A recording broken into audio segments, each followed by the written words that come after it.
Hi, I'm Tim. Welcome to Watchbox, and thanks for logging on. If you love this watch, email me, tmosso@thewatchbox.com. Your purchase and pricing email question line for buying this or any watch you see on any Watchbox platform. Please reach out to me directly. Email tmosso@thewatchbox.com for pricing details.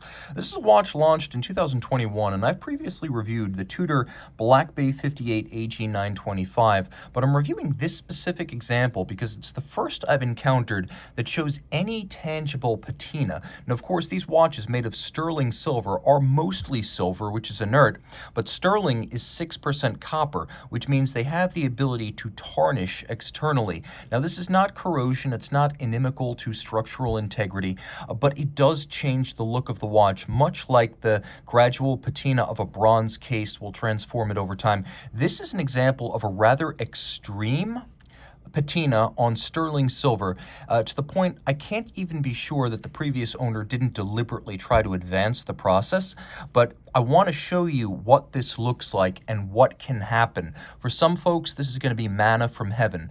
It's the coolest thing on earth. For some, it's going to be anathema. That depends on your personal taste, but I think it's important to document this so people have a point of reference. Otherwise, the watch is a standard Black Bay 58 AG925. The 58 came out in 2018, a more compact Black Bay, designed to be more like the Tudor and Rolex no crown guard Submariners that the Black Bay references, so it's closer to those in size. It's also thinner.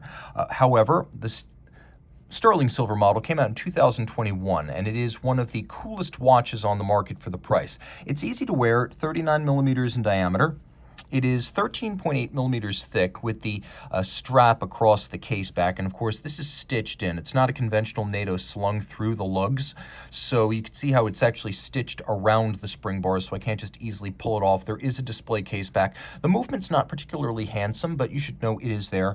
The watch is 12 millimeters thick without the strap over its backside. Now, from lug to lug, the watch is 47.7 millimeters, and it has a 20 millimeter spacing between the lugs. We'll throw it on my wrist, which is 16 centimeters in circumference. The watch wears easily and comfortably. It's very short across the wrist. It is a unisex option, and I wouldn't necessarily say that about the 41 or 43 millimeter Black Bays. It's flat enough that you can see it'll fit underneath the cuff, including a dress cuff, no problems there. You can see from over the top, it's nowhere near the edge of my wrist, and the same is obvious from down the barrel and the cuff shot one more time. A couple of different straps on this watch. So far, no bracelets, but we have this textile strap that is taupe to match the dial and the bezel, and then it has a little contrasting center pattern that runs all the way longitudinally. You can see this is a Tudor strap in outstanding condition, and it's matched with an evenly patinaed pin buckle.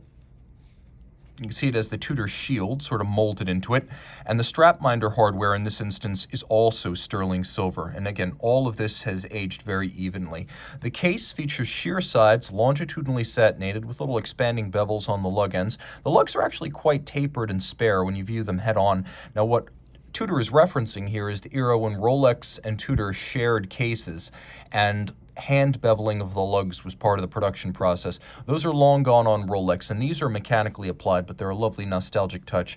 This watch recalls the Tudor and Rolex no crown guard subs of the 1950s, and you can see there's the pre-1968 Tudor Rose logo, or pre-mid-1968 Tudor Rose logo on the crown, screw-down crown, 200-meter water resistance, and then the post mid-1968 Tudor Shield logo on the dial. You can see that the bezel features a micro knurling outboard, an anodized aluminum taupe insert, and it is a 60-click bezel. Let's listen to it. It has a nice positive feel. The micro knurling is particularly easy to grip, even if your hands are a little bit slippery or you're wearing gloves. We'll do a loom shot here. You can see that you line up that minute hand with the bezel pearl, and then you can time something up to 60 minutes in duration with that timing bezel. All three hands are loomed, which is how it should be on every diver, even though it isn't. We have a dial that is taupe to match the bezel, and it features a chapter ring printed outboard in silver. Applique indices, an upgrade over the 1950s watches, which featured printed indices.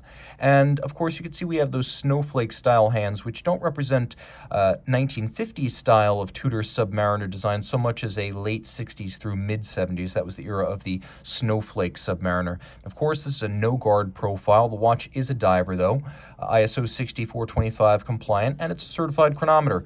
What you would see under this case back, if you could see under this case back, is a movement made just for the Black Bay 58. This uses caliber MT5400. It's an automatic winder with a 70-hour power reserved as a hacking or stop seconds function. It beats away at 8 beats per second. It pivots on 27 joules. It's braced against shock with a winding rotor bearing, a full balance bridge, and a free sprung balance. It has an anti-magnetic silicone hairspring, and it is a COSC certified Swiss chronometer.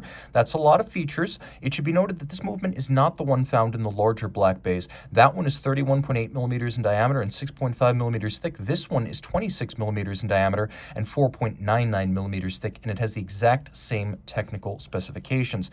Impressive. Reach out to Team Mosso at thewatchbox.com for purchase and pricing details.